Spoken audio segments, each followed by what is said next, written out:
We are now less than 2 weeks away from the midterms, and the ballot this time around, it's pretty long. Mixed in among all the candidates and statewide amendments is a referendum election in Baldwin County. But the problem is many voters may not have any idea what they're voting for.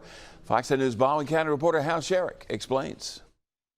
When voters hit the polls next month in Baldwin County, many will find an extra item on their ballot. In the upper right-hand corner of the first page, there will be a referendum election item. And if you don't know the Alabama codes by heart, you won't know whether to vote yes or no. Basically, if approved, it would authorize the county commission to exercise certain health and safety powers in the unincorporated areas of the county. We don't have any ordinances in place that would deal with certain things such as animal nuisances, noise nuisances, litter nuisances, and that kind of stuff.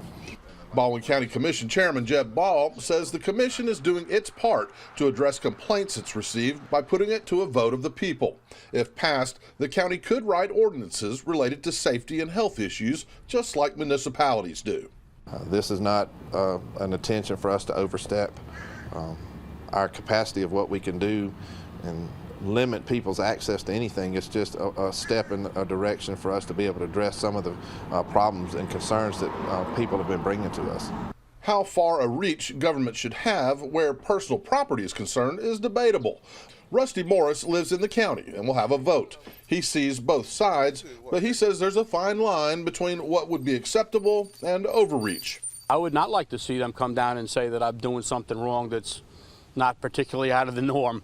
You know, everybody's got a junk pile or a burn pile. Is that offensive to somebody? I'm not particularly a dog owner, but I've got dog poop all over my yard. You know, there's dogs and animals and people all over. So I think it comes back to if it's bothering somebody else, you're more than likely not doing the right thing. The vote only applies to those living in unincorporated areas. But because many of those folks vote inside city limits, more ballot variations than ever had to be made. There's 43 different ballot styles just for this, so it's a very arduous process that has gone through to make this happen. And if you see the referendum on your ballot, then you're eligible to vote for it. Commissioner Jeb Ball says if you live in an unincorporated neighborhood that has an HOA, you will continue to follow those neighborhood regulations if this referendum passes. Now, in addition to the referendum vote, there are also 30 offices and 10 statewide amendments on the ballot, so you'll be sure to want to do your homework before heading to the polls on November 8th. Now, to do that, I'll be posting a sample ballot on this story when I post it to our website, fox10tv.com, in a little while. Reporting live in Baldwin County, Hal Sherrick, Fox 10 News.